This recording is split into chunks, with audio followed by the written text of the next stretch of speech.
Assalamualaikum warahmatullahi wabarakatuh.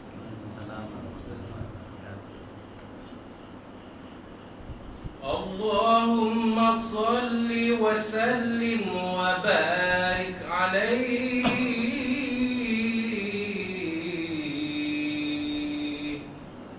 wa ala alihi. Walamma tamma min hamlihi shahrani ala mashhuril aqwalil marwiyyah توفي بالمدينة المنورة أبوه عبد الله،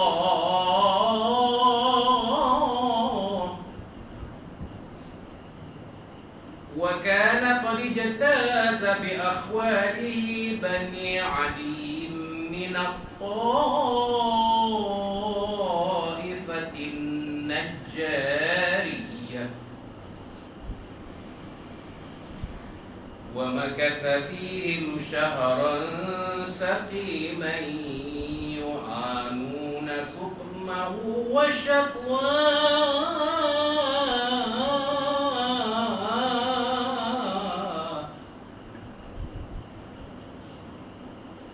ولما تم من حمله على الراجح 9 أشهر قمرية،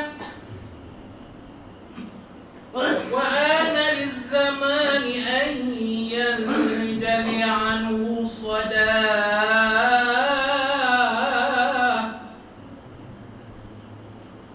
حضر أمه ليلة مولده آسية ومريم في نسوة من الحظيرة القدسية، وأخذها المخاض فولده صلى الله عليه وسلم نورا يتلألأ سناه.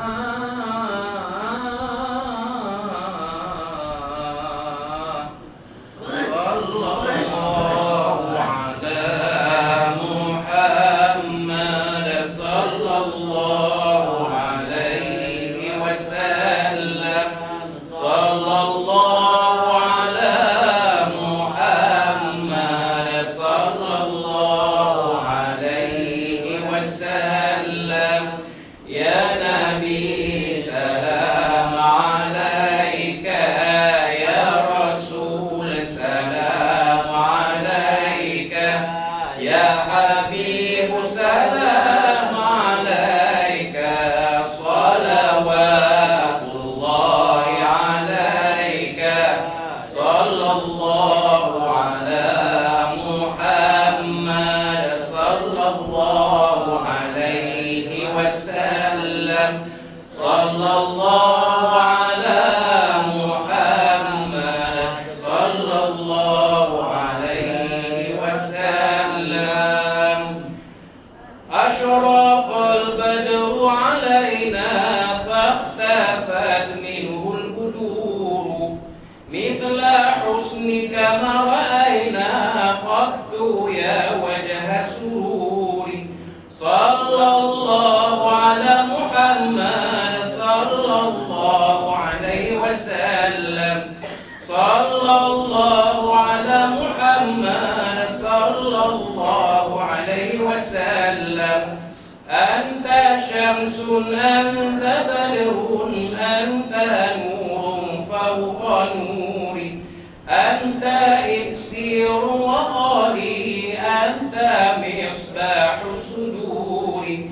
صلى الله على محمد صلى الله عليه وسلم.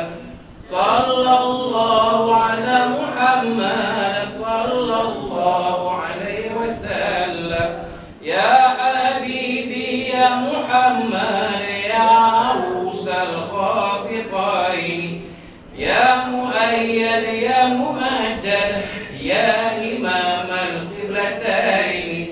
صلى الله على محمد صلى الله عليه وسلم. صلى الله على وسلم من رأى وجهك يسعد يا كريم الوالدين حوضك صاف مبرد وردنا يوم النشور صلى الله على محمد صلى الله عليه وسلم صلى الله على محمد صلى الله عليه وسلم ما رأينا العيس حنت بالسراء إلا إليك والغمام قد أضلت والملا صلوا عليك صلى الله على محمد صلى الله عليه وسلم صلى الله على محمد صلى الله عليه وسلم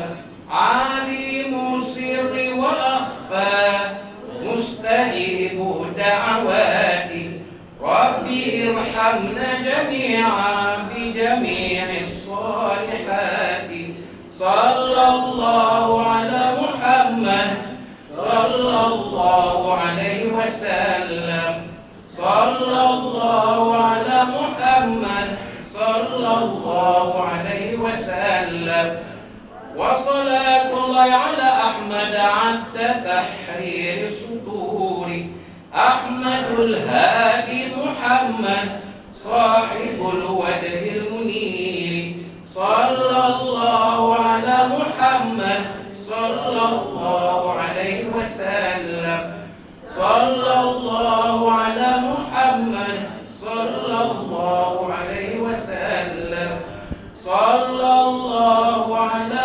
محمد صلى الله عليه وسلم صلى الله على محمد صلى الله عليه وسلم اللهم صل وسلم وبارك عليه وعلى آله ومحيا كالشمس منك مضيء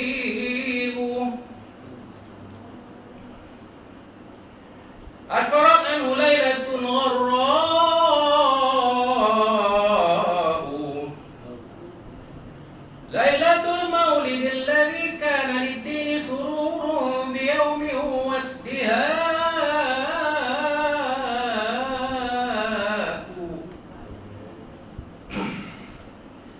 يوم نالت بوجه وحب من فخر ما لم تنله النساء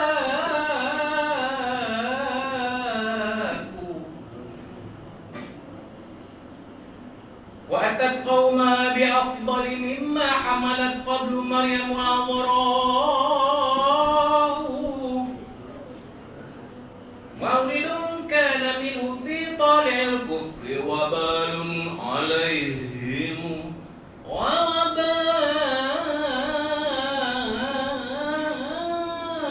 ووباء وتوالت بشرى الهواتف قد ولد المصطفى وحق الهنا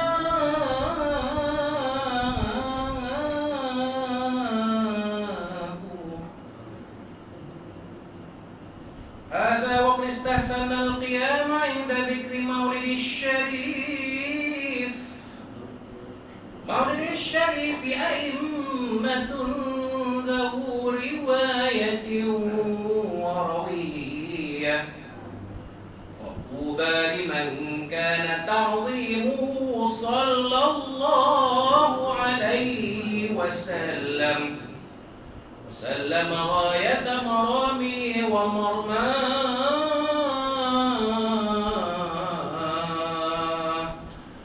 أقر اللهم قبره الكريم بعرف شديد من صلاة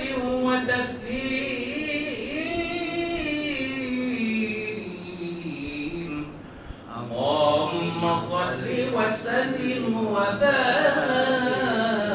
عليه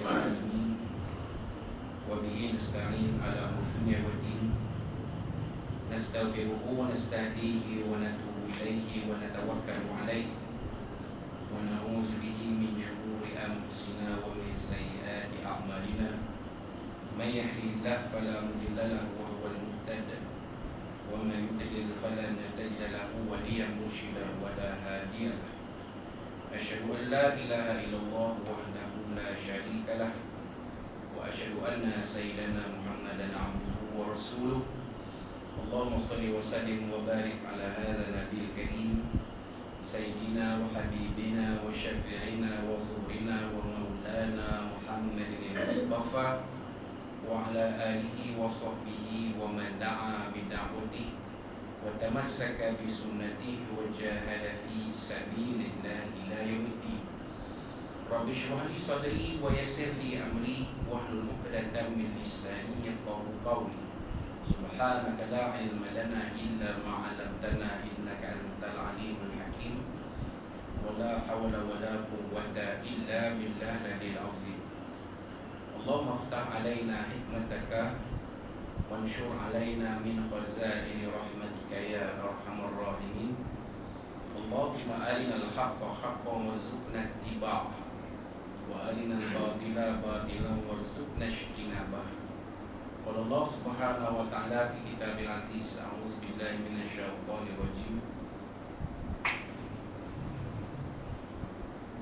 لقد كان لكم في رسول الله أسوة حسنة لمن كان يرجو الله واليوم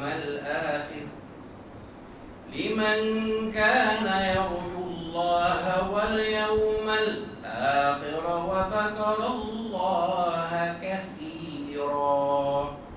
صدق الله العظيم. وقال الله سبحانه وتعالى في القرآن المجيد أعوذ بالله من الشيطان الرجيم إن الله وملائكته يصلون على النبي يا أيها الذين آمنوا صلوا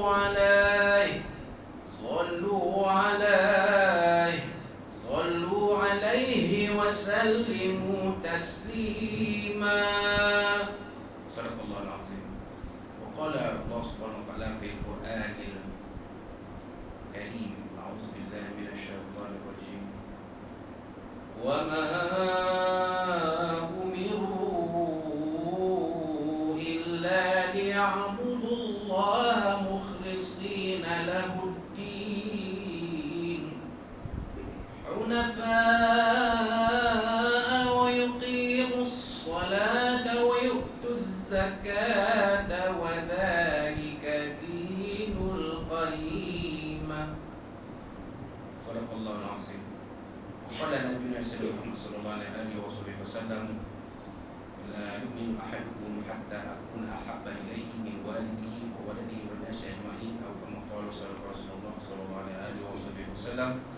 وقال حبيبنا سيدنا محمد صلوات الله وسلامه عليه وعلى آله وصحبه من صلى عليه صلاة صلى الله عليه بعشرة أو كما قال رسول الله صلى الله عليه وسلم. وقال حبيبنا سيدنا محمد صلى الله عليه الصلاة والسلام من أحب سنتي فقد أحبني ومن أحبني فقد كان معي في الجنة أو كما قال رسول الله صلى الله عليه وسلم. وقال مولانا محمد صلى الله عليه وآله وسلم من يرد له به خيرا فقد في الدين أو كما قال رسول الله صلى الله عليه وسلم. Yang bersaudara Tuan Imam, Tuan Bilal, tuan-tuan, puan-puan ada di kampus tua, ada di jemaah surau kampung Datuk Kamrudin Midor di Rahimahumullah. Assalamualaikum warahmatullahi wabarakatuh. Amma ba'd.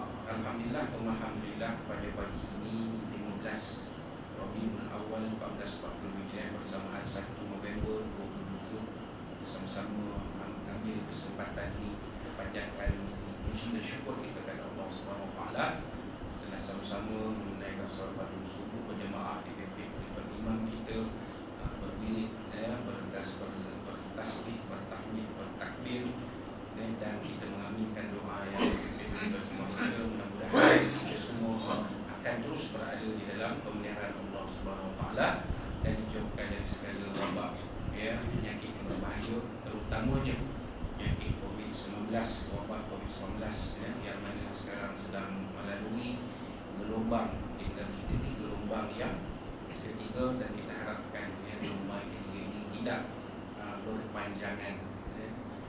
Dan kalau kita lihat kes harian pun ada sedikit penurunan, walaupun masih lagi di peringkat yang ratusan kes sehari, tetapi dilihat bahawa kes-kes baru ini datang daripada kluster-kluster yang sedia ada. Tidak ada kes-kes yang menimbulkan kluster-kluster yang baru. Alhamdulillah, alhamdulillah.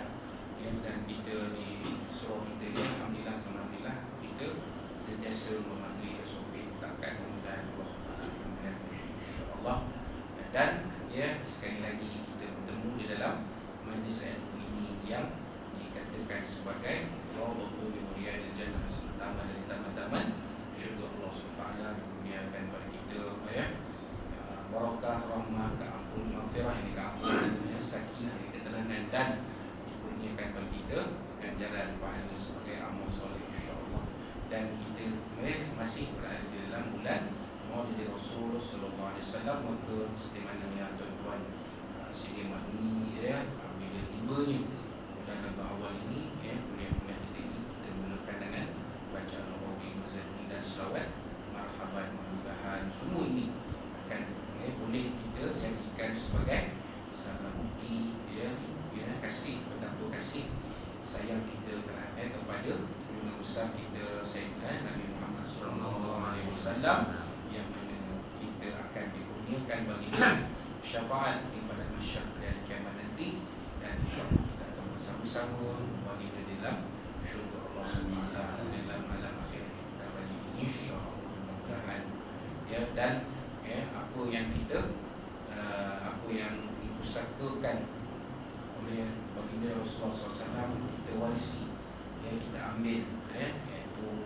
akidah, akidah yang benar, akidah sunnah wal jamaah syarah matudiyah, fiqh yang benar, akhlak yang luhur murni, yang kita warisi. Jadi itulah Al-Quran dan hadis Nabi SAW yang menjadi ajaran, ajaran agama Islam kita ini, yang kita ambil sebagai pusaka dari baginda sallallahu alaihi wasallam, untuk kita jadikan Nabi SAW sebagai uswatun hasanah, sebagai contoh yang terbaik dalam kehidupan kita, insya-Allah. Maka apa yang ditinggalkan kepada Nabi SAW daripada Nabi SAW kepada kita antaranya ialah kefahaman, ataupun disebut dalam bahasa Arab sebagai al-fiqh, kefahaman tentang agama. Nabi SAW bersabda, siapa yang Allah Ta'ala mahukan dia mendapat kebaikan dalam kehidupannya, maka Allah Ta'ala akan beri dia fiqh, Allah Ta'ala akan beri dia faham tentang agama. So itulah kita pada dalam kuliah subuh kita ni, kita mengaji ilmu fiqh supaya kita faham tentang perkara-perkara yang berkaitan dengan ibadah sehari-hari, yang mana kita mengaji dua kitab, iaitu kitab Safinatun Najah dan kitab Ilahnya Syariat, yang kita gabungkan sekali dalam satu kuliah subuh pada pagi ini, dan pada bulan-bulan yang lepas, dan insya-Allah pada bulan-bulan yang akan datang, insya-Allah. Maka terlebih dahulu kita mulakan dengan pengajian kitab Safinatun Najah yang disusun oleh Syekh Al-Alim Al-Fadil Salim Ismail Al-Hadrami rahimahullah ta'ala, sampai kepada fasal yang ke-18. Fasal yang ke-18, fasal 40, iaitu istihalah. Apa makna istihalah? Iaitu perubahan sesuatu daripada najis kepada suci, yang mana sesuatu benda itu ada keadaan-keadaan yang mana asalnya dia bermula najis, berubah kepada benda yang suci. Baik, faslun. Pasal yang ke-18 ini, faslun alladhi yaqulu minan najasati thalatha. Benda yang menjadi suci daripada najis itu ada 3. Benda yang asal najis, bila kita tahu najis ni, kita fahamlah, najis ni satu benda yang yang kotor. Ya. Kotor lagi mengotorkan. Kena dekat kena kat badan kita kotor. Kena kat pakaian kotor. Kena tempat kena tempat sembahyang kita kotor. So, ibadah kita tidak sah. Sembahyang kita tidak sah. Tawaf kita, kalaulah tempat tawaf itu kotor, bernajis, tak sah tawaf itu. Jadi ada benda yang najis boleh bertukar menjadi suci, boleh berubah menjadi benda suci. Ada tiga benda. Apa dia? Yang pertama, al-khamru idza takhallalat bi nafsiha. Yang pertamanya, arak apabila bertukar menjadi cuka dengan sendirinya. Agaknya apa-apa jenis arak lah, tak disebutlah dalam kitab ni. Kita katalah whisky ke brandy ke apa. Dia kata al-khamru. Bila al-khamru, istilah syarahnya ma yasqun nas, apa-apa yang boleh memabukkan manusia. Maka di sana Nabi SAW bersabda, kullu muskirin haram. Setiap yang memabukkan ianya haram. Setiap yang memabukkan ianya adalah Allah. Dan Allah itu adalah haram. Nabi dah sebut. Walaupun hanya setitik. Ma asqara kathiruhu fa qaliluhu haram. Apa yang memabukkan banyaknya, maka sedikitnya pun haram. Dan saya minum, saya teguk dulu ni, Ustaz. Tak mabuk pun elok. Orang kita daripada ibu sampai ke hidup, elok, tak ada apa pun, tak mabuk. Kawan pelaku, saya minum lah. Kawan non-Muslim pelaku, saya minum, tak mabuk. Dia kata, dia fikir kalau mabuk dah mabuk tu yang ayam, baru haram. Kena tahan polis suruh embuihkan nafas. Macam dalam filem Korea 9 juga memainkan karakter. Cuba keluarkan nafas.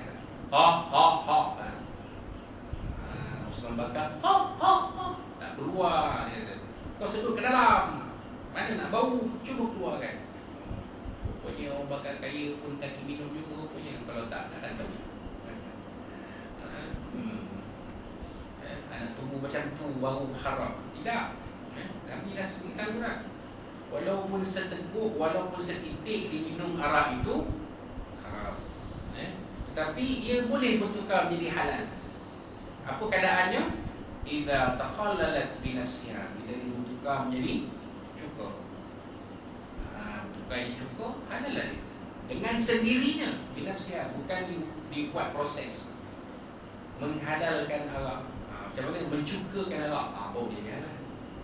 Arak banyak-banyak ni berlebih ni. Syarikat arak banyak ni berlebih yang tak beli. Musim-musim Covid ni, kita macam mana ni? Rugi ni. Kita convert, tukarkan jadi cuka. Kita buat. Jadi halal dia. Itu tak dikira. Dia tetap arak yang najis. Sebab pertukaran itu dibuat secara proses. Ini dia jadi sendiri.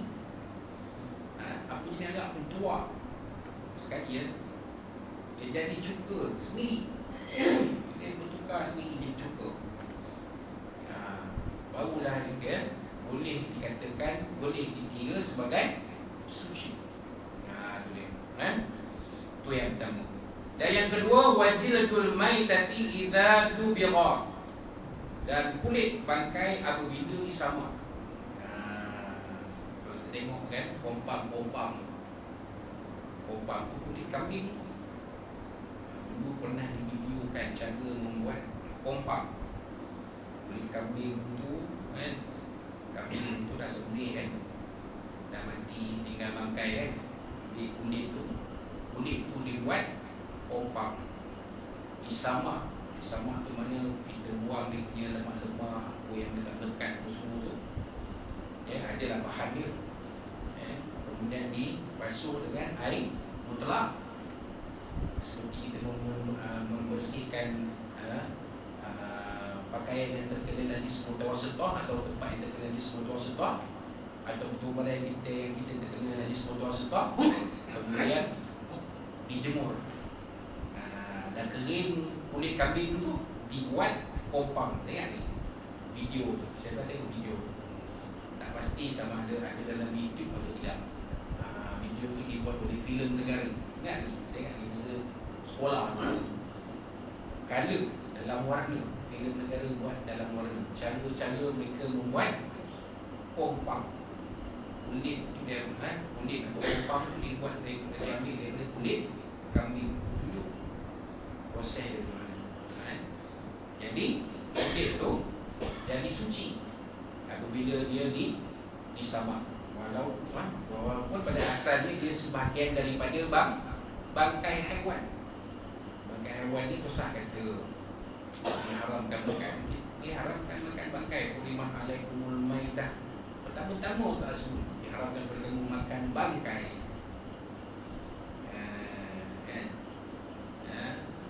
Kerbau mati pialan. Tak sempat sembelih mati di bangkai. Kulit itu kita buat. Boleh tak pakai? Boleh. Tapi kena sama dulu lah. Kau boleh pakai kulit dia. Kulit lembu macam tu juga. Malah ada setengah orang Melayu kita di Senandri kulit lembu tu dimakan. Ada proses. Lepas dia samak semua tu, dia buat makan, dia buat goreng ke apa. Kita pun, saya tak pernah makan kulit lembu goreng. Tapi ada. Dia dah samak, dah samak, dah cuci, dah kering, dia buat goreng. Kulit lembu. Kita kulit lembu ni buang, apa korban kan? Buang kulit lembu. Oh, lembu pun kita buang. Walaupun ada yang ambil, yang ambil tu dia sanggup melecehkan diri dia nak cuci kulit lembu. Pasal tu nak makan kulit lembu tu kan. Cuci kulit lembu tu dengan janji dengan apa semua kan. Tapi kalau tak rajin, campak dalam lubang tu. Dengan kunyitnya, dengan apa nama ni, dengan perutnya ni, semua ambil buang dalam lubang. Kulit tu kalau kita samak, boleh dipakai, boleh dimakan, jadi suci dia. Walaupun asal-asalnya dia sebahagian dari bangkai. Wallahu a'lam. Kemudian yang ketiga, wa ma sara hayawanan. Apa dia tuan-tuan? Sesuatu najis yang berubah menjadi haiwan. Yang ini saya cari dalam beberapa carian. Maksud sesuatu najis yang berubah menjadi haiwan ni contohnya tulang. Tulang haiwan ya. Tulang lembu ke, tulang kambing ke, dia pun dalam proses perebutan tu keluar ulat-ulat. Jadi ulat-ulat tu boleh makan tak? Boleh. Sebab ulat itu adalah benda yang berbeza walaupun dia datang dari bangkai tulang haiwan. Kan? Bangkai kita tahu najis kan? Tapi ulat yang keluar dari bangkai haiwan, ulat tu boleh dimakan. Janggal bunyi dia, tapi boleh. Saya ada buat cari jumpa. Ini yang disebut wa masara hayawan. Apa-apa najis yang berubah jadi haiwan. Kalau kita tak lalu kita kan. Tapi ada orang yang makan. Kalau tak disebut. Kita mungkin tak makan, orang lain makan. Macam biawak pasti Allah tu sendiri. Nabi SAW tak makan. Tapi para sahabat ada yang makan.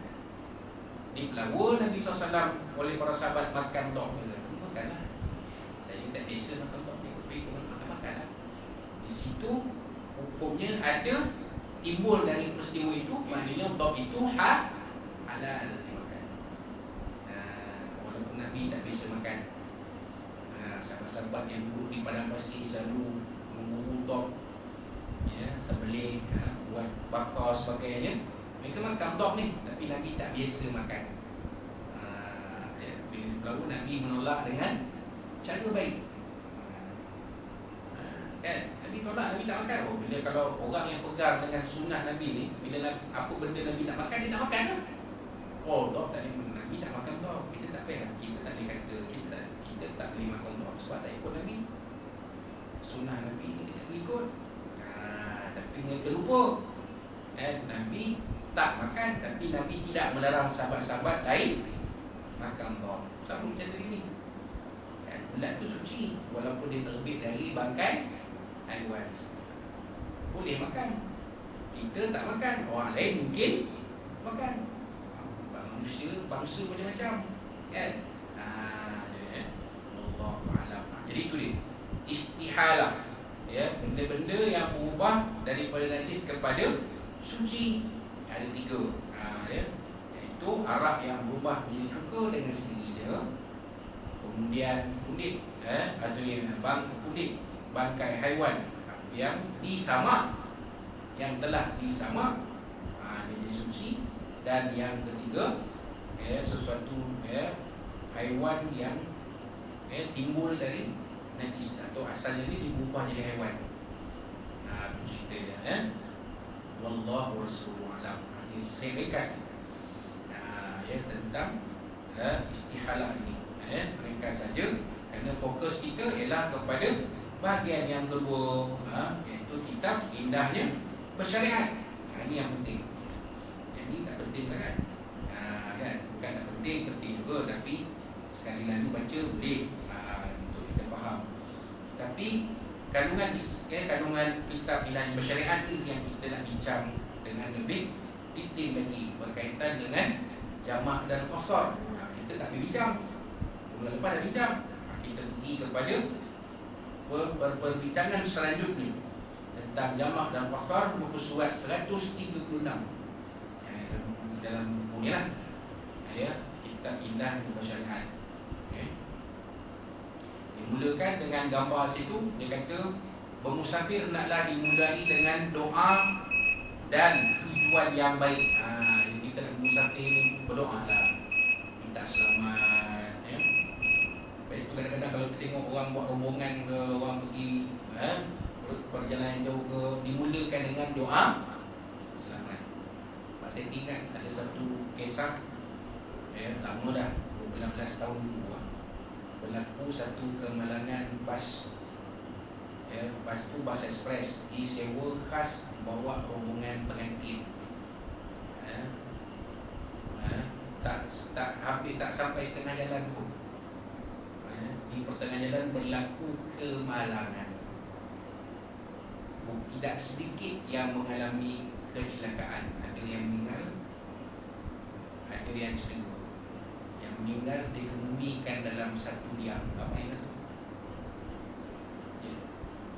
Bas ni orang kampung, macam kita ni lah, daripada Midor dia kan. Ada pula orang sini kahwin dengan orang Kelantan, contoh.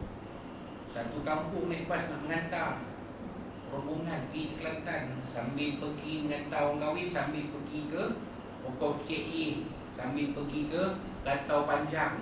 Ni cerita sebelum Covid lah, sebelum Covid tu, bukan sekarang ni, sebelum Covid itu, sebelum musim Covid itu. Satu bas 40 orang ni. Kereta family pengantin pun ada juga. Orang kampung pun nak pergi ni. Orang kampung tak apa. Kan? Bas kami nak hantar orang pengantin ni, satu bas ni tak apa. Kami kolek duit, kami pergi. Yang penting kami nak hantar. Hebat Pak Mat kita. Anak kahwin dengan orang Kelantan, satu kampung hantar satu bas. Jadi tak sampai ke Kelantan, tengah-tengah jalan berlaku kemalangan. Masuk dalam Sabah. Jangan lagi.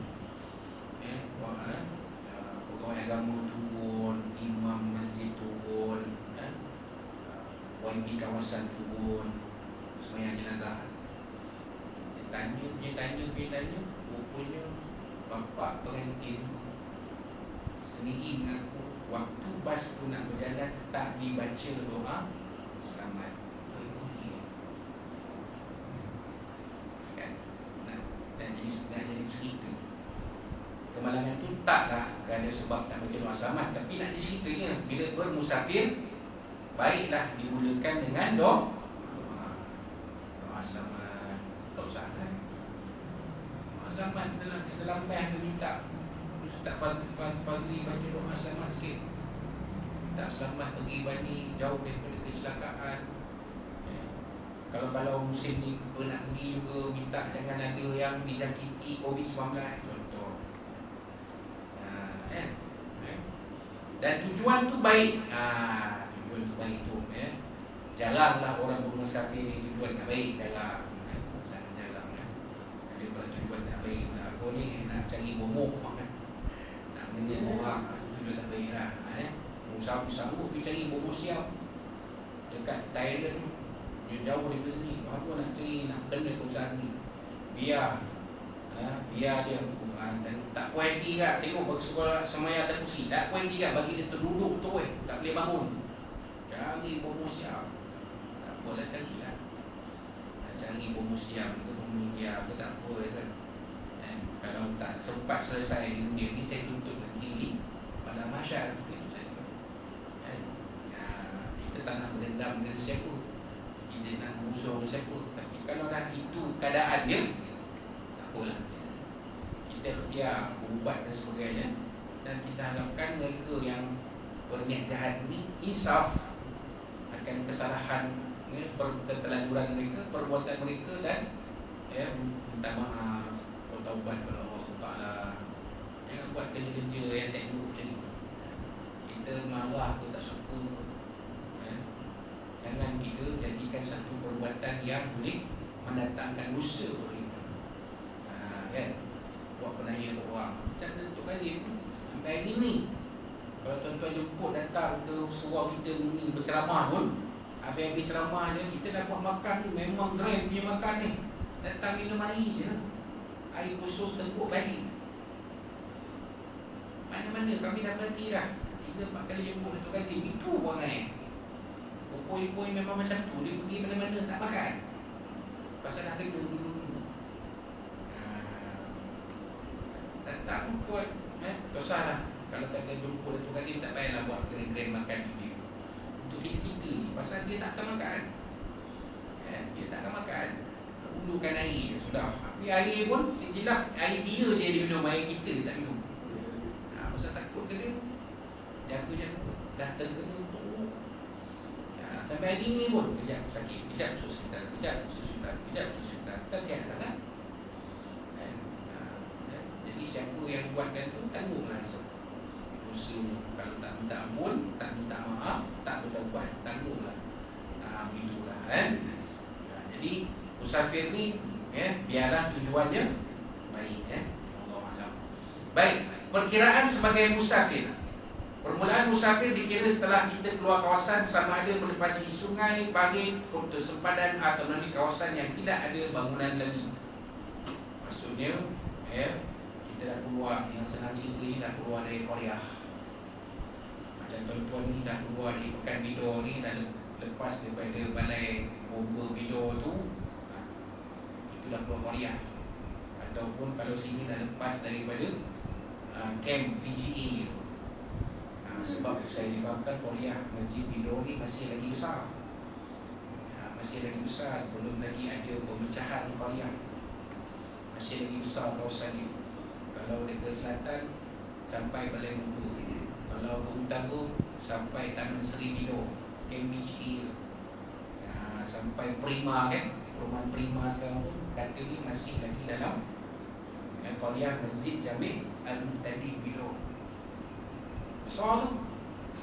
Kalau orang tu Intan, lepas kampung kita ni, depan sikit lagi sampai kampung tu dah bukan lagi. Tu Korea masjid lain. Bayang, kalau menuju ke highway, lepas daripada exit Bidor tu, lepas exit Bidor tu, itu Korea masjid kampung. Besar Korea kita. Kita kena tahu sepadan tu. Kalau kita bermusafir nak mula buat sembahyang jamaah pasal, kena tahu sepadan karya kita. Jangan tuan-tuan main keluar je pula. Boleh lah dekat apa, kita dah keluar rumah dah, boleh lah dekat Tuan Petronas Bidor kita sembahyang jamaah, boleh lah. Tapi masih dalam karya kita lagi. Akhir musafir adalah apabila kita masuki kawasan permulaan musafir tadi. Boleh masuk kuliah kita balik, habis musafir. Tidak harus lagi kita melakukan sembahyang jamak dan qasar. Kita faham? So ada yang berpegang, dia kata keluar rumah ni dah boleh jamak qasar. Keluar rumah dia. Sebenarnya bukan keluar rumah, keluar qaryah. Maknanya suruh kita itu tak boleh. Keluar rumah boleh saya singgah, saya keluar rumah, saya singgah suruh dia buat jemaah kosong. Tak boleh. Masih dalam Qariah kita, kena keluar dulu daripada Qariah. Singgahlah kat masjid Kampung Bikam tu, tak perlu. Tak ada masalah, ada Qariah lain. Ataupun ke masjid Jami' Sultan Nazrin Shah dan Pekan Tapah, daerah Tapah, tu boleh. Sebab ada Qariah lain. Macam kami kan, Qariah itu masjid, masuk Batu Tiga, temu, tak boleh, kalau boleh nak jemaah qasar. Sebab Qariah lain, walaupun jaraknya tak sampai pun 5 km. Tak sampai. Baik kita temu ke masjid dekat sana. Dan kereta dia boleh kan. Tapi di Qariah lain maka boleh, harus kita melakukan jamaah dan qasar di situ. Kalau kita orang situ lah. Itu cerita dia. Ataupun macam kami kalau nak pergi ke arah Air Kuning dan sebagainya, singgah dekat masjid, tembus stesen, itu boleh. Qariah lain, ni jemaah qasar situ. Walaupun orang tempatan, orang kenal kita, tapi dia Qariah lain, maka boleh buat jamaah dan qasar. Wallahu a'lam. Solat jamaah dan qasar boleh dilakukan apabila perjalanan seorang musafir tidak kurang daripada 60 batu atau 96.56 km, walaupun ada khilaf ulama dalam penentuan jarak jauhnya. Maka untuk berhati-hati boleh dikira dari 60 batu.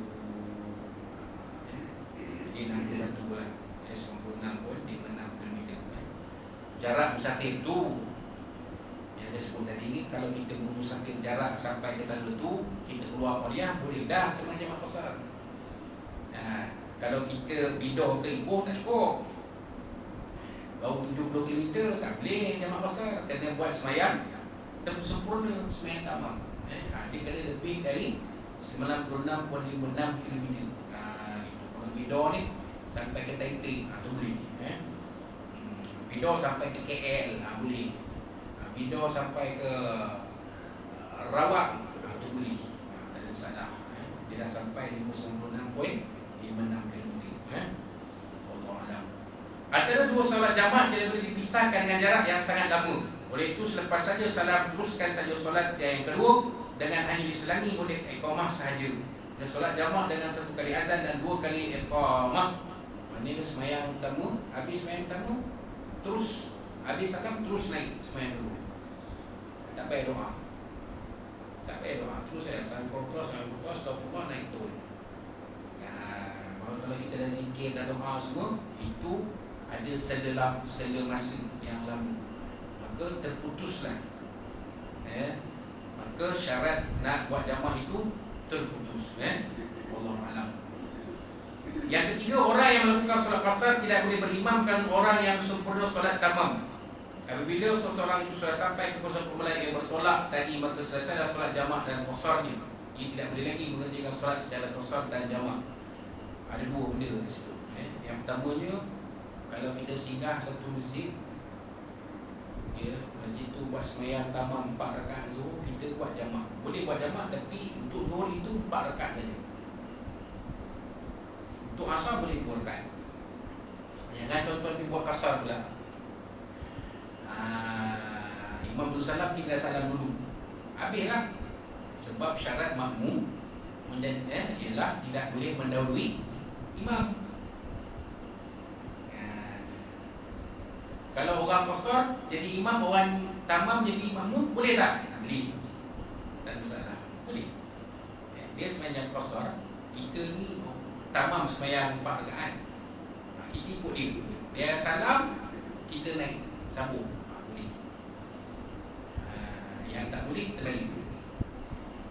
Orang imam semayang sempurna 4 rakaat, kita qasar 2 rakaat, tak boleh. Kita dah salam, orang ni naik atas, kita salam habis lah. Sah tak semayang kita? Tak sah. Jamaah pun tak sah, semayang kita pun tak sah. Itu yang pertama. Dan yang kedua tadi, macam yang kita sebut tadi, maknanya kalau dah sampai balik ke kawasan kawasan asal kita, Qariah asal kita, tak boleh lagi kita mengerjakan jamaah dan qasar. Kalau tuan-tuan daripada KL, berhentilah. Kalau highway, berhentilah di Mikam, semayang di Mikam. Dia wakaf. Kenapa semayang tak wakaf? Dia tak suruh. Tapi dia wakaf, semayang wakaf. Dekat semua boleh, dia tak wakaf. Semayang jamaah kosong. Tuan-tuan takkan nak pergi hari tambah lah. Melainkan kalau tuan-tuan nak terus tipu, tak balik ke bidah, dia cerita. Memang kita nak balik ke sini. Takkan nak semayang masjid Mutadin, tak boleh. Dah masuk Korea. Dia semayang di kampung RNR Bikam. Semayang situ ada wakaf. Semayang jamaah kosong dia tu. Kan? Kalau dah masuk, kita dah keluar exit, dah masuk jalan nak pergi ke Pekan Bidong, dah tak boleh lah. Kita dah masuk Korea. Gitu. Takkan nak masuk kiri ke Kampung pula, jauh pula, nak ke sana pula. Tujuan kita bukan situ, tujuan kita nak balik ke Pekan Bidong, nak balik ke sini. Gitu. Wallahualam. Itu yang ketiga. Yang keempat, apabila seorang itu bermusafir dan berhenti pada suatu tempat selama 4 hari atau lebih, maka putuslah permusafirannya. Contohnya dia KL nak pergi ke Johor Bahru, Bidor nak pergi Johor Bahru, tapi berhenti KL. Singgah rumah anak kejap. Singgah sampai 4 hari. Kita orang bencen kan, mesti berubah saja. Covid ni, PKPP tak apa bang, makan-makan kita tadi pun pandai je Abang Bismillah. Abang dah lama tak tunggak kan. Duduk sini je tak apa. Duduk 4 hari. Maka terputuslah musafir. Sudah jadi mukim. Dah semayang tamam balik. Macam biasa. Tapi sekiranya dia nak berhenti selama 3 hari, maka bolehlah melakukan solat jamak dan qasar. 3 hari itu tidak termasuk hari sampai dan hari keluar. Kalau berhenti 3 hari boleh lagi. Berhenti mana kita, hari pertama boleh, hari ketiga, kedua boleh, hari ketiga boleh. Tak ada masalah. Kita plan hari keempat pun kita nak teruskan perjalanan ke Johor Bahru. Tak boleh. Tak ada masalah. Hari pergi sampai rumah anak kita ini Ahad, Isnin, Selasa, Rabu. Hari Khamis kita gerak PJB, boleh. Isnin, Selasa, Rabu tu boleh buat semayang jamak dan qasar. Itu. Wallahualam. Yang keempat. Yang kelima, ada seorang itu berhenti di suatu tempat dengan niat akan berada di situ selama 3 hari. Tetapi kerana urusan tidak selesai dari sehari ke sehari, maka ini haruskan jamak dan qasar sehingga 18 hari. Ini satu pendapatnya. Dia niat situ 3 hari tapi tak selesai urusan ni, kena kuarantin.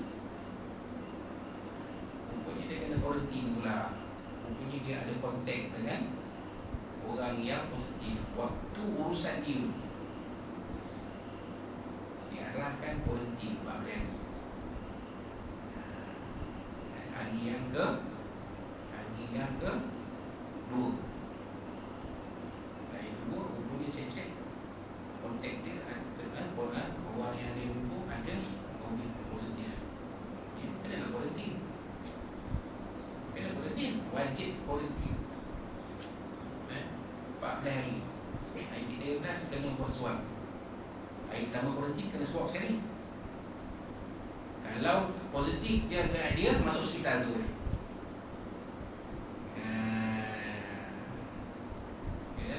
Untuk satu tempoh yang tertentu, tak tahu lah, sampai hospital kata positif, ni negatif, baru boleh keluar, check out.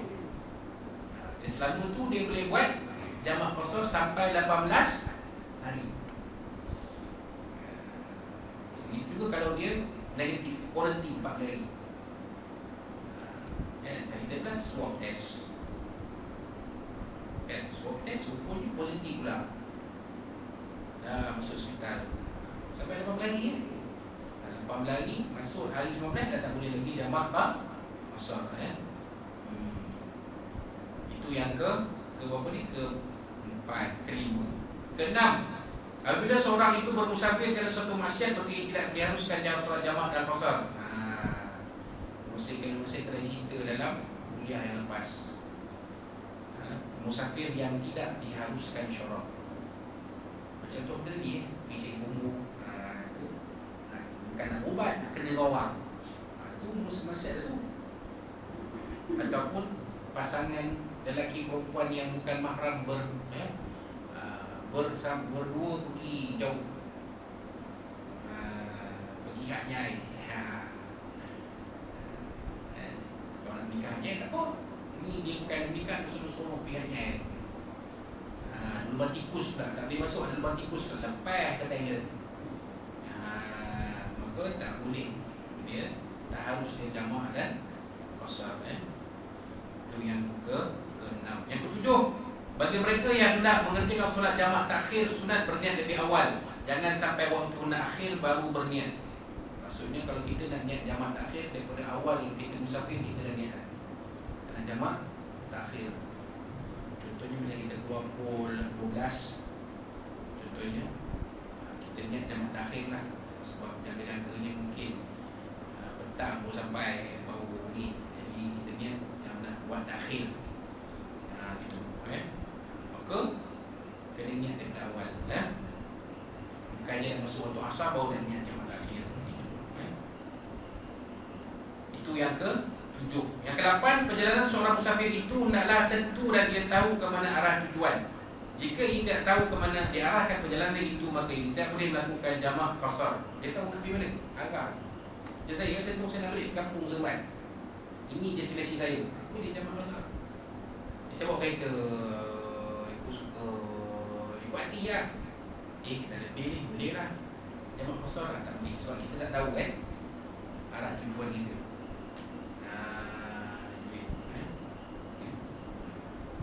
Ataupun yang ibu dalam ibu kita terus lah, itu pun tak masuk, tak kira juga. Mesti kita niat terus nak pergi Taiping ni, tapi sekarang Taiping tak digalakkan pergi.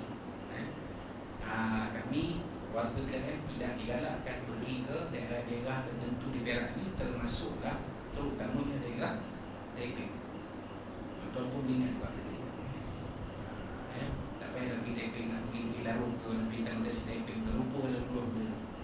Itu benda dah zon hijau besok, tak apa.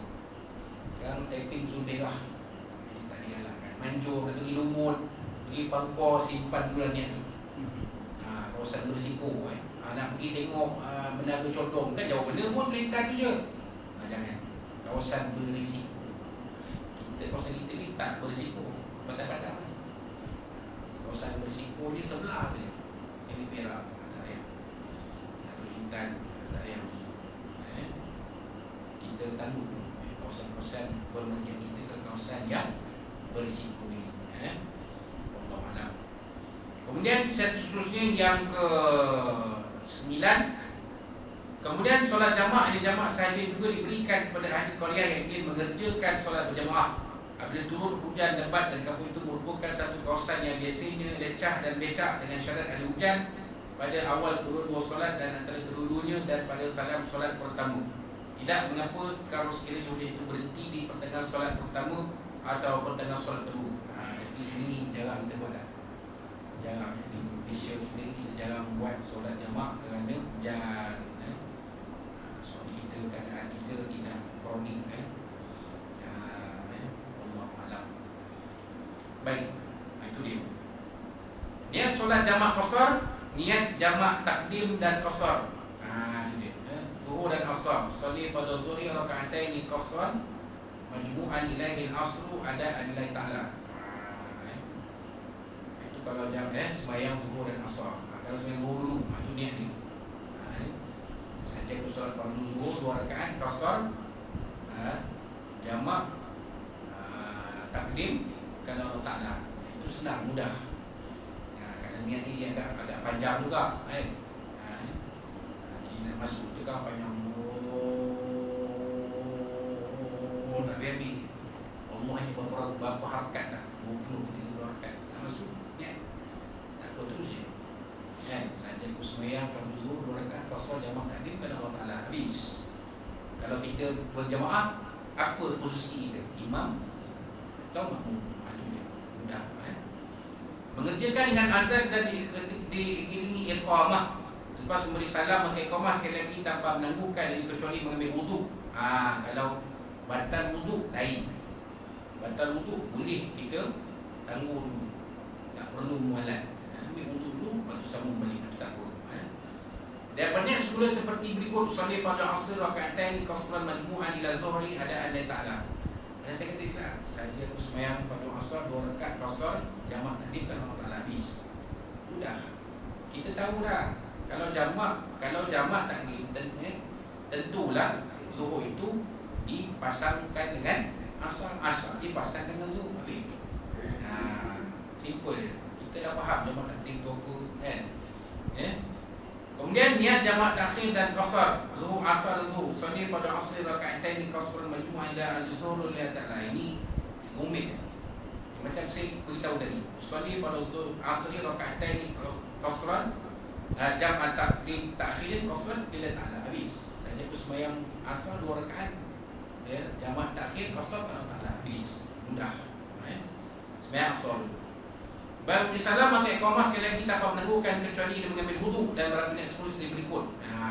Saja aku sembahyang pada zuhur 2 rakaat jamak takhir qasar kalau Allah. Kalau ada imam makmum tambah imam makmum, itu mudah je. Dan begitu juga niat jamak takdim qasar maghrib dan isya. Solat pada maghrib 3 rakaatin majmu'ah ila isya la ta'ala. Kita mudahkan dia. Solat pada maghribi 3 rakaatin jamak takdimin lillahi ta'ala. Saja aku sembahyang pada maghrib 3 rakaat jamak takdim kan Allah Ta'ala habis. Kenapa tak ada qasar? Solat maghrib tidak boleh dikasarkan. Pasal dia 3 rakaat, nak qasarnya 1,5 rakaat. Kena kan? Jadi memang tak boleh. Kena buat 3 juga.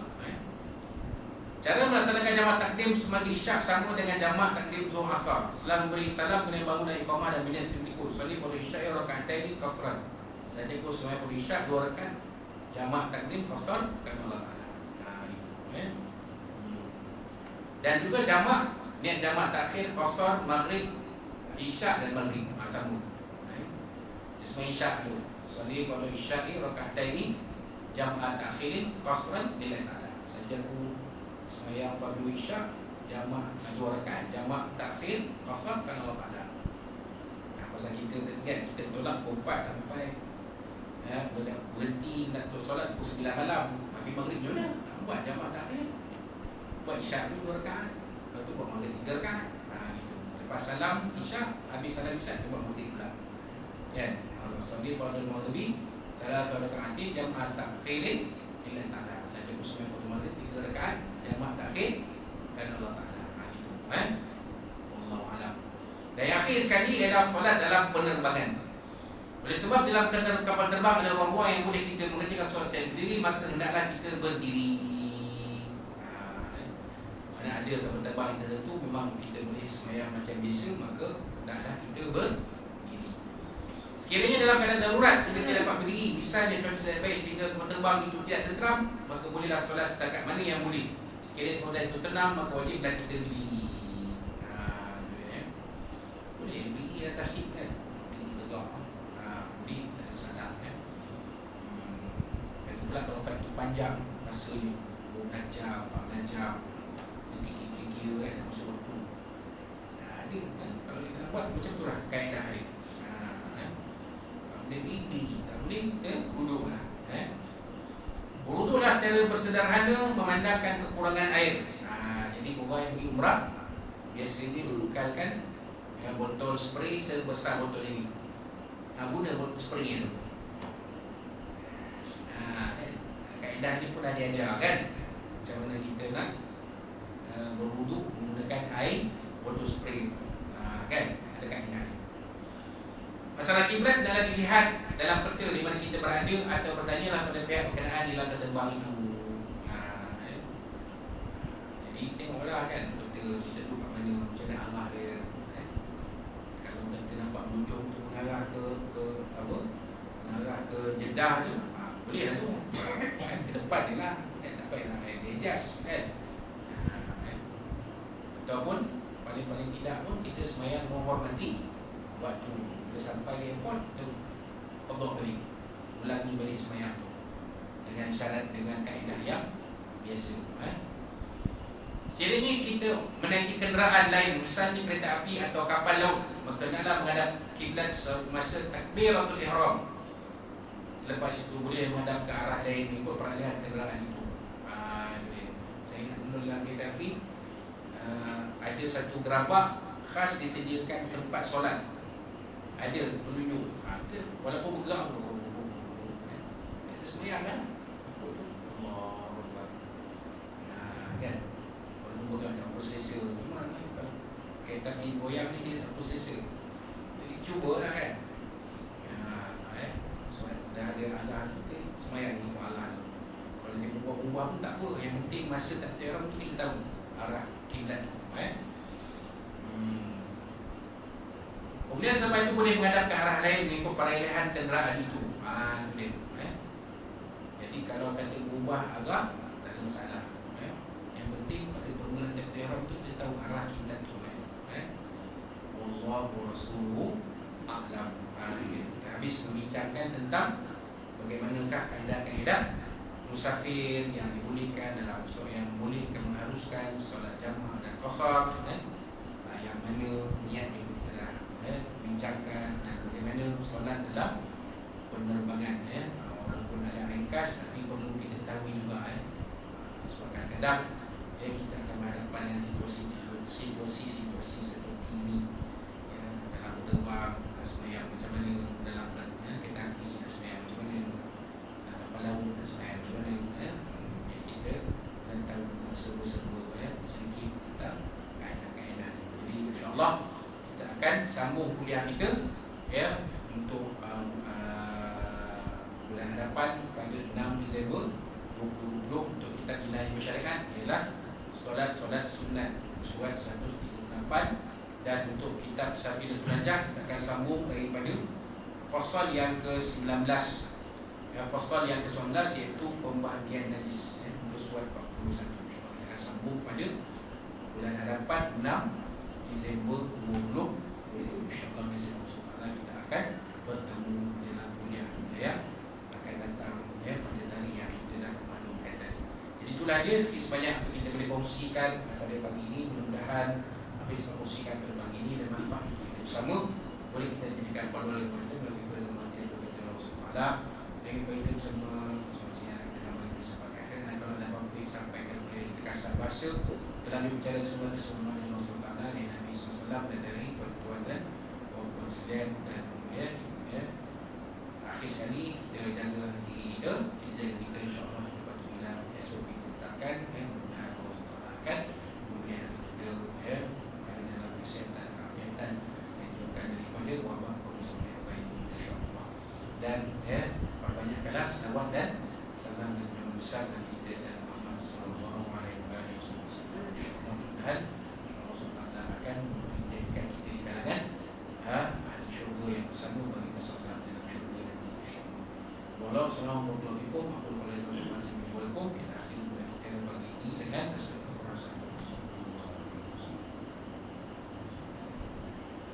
A'udzubillahi minasyaitonir rajim. Bismillahirrahmanirrahim. Alhamdulillahi rabbil alamin wa bihi nasta'in wassalatu wassalamu ala asyrafil anbiya'i sayyidina Muhammadin Allahumma Allahumma dzakirhu wa ya'lamu min syururihim. Allahumma barik syamlahum wa farik janhum wa shaddid janhum wa lazim wa kilabi ya qahhar ya jabbar ya taqi ya Allah ya Allah ya Allah.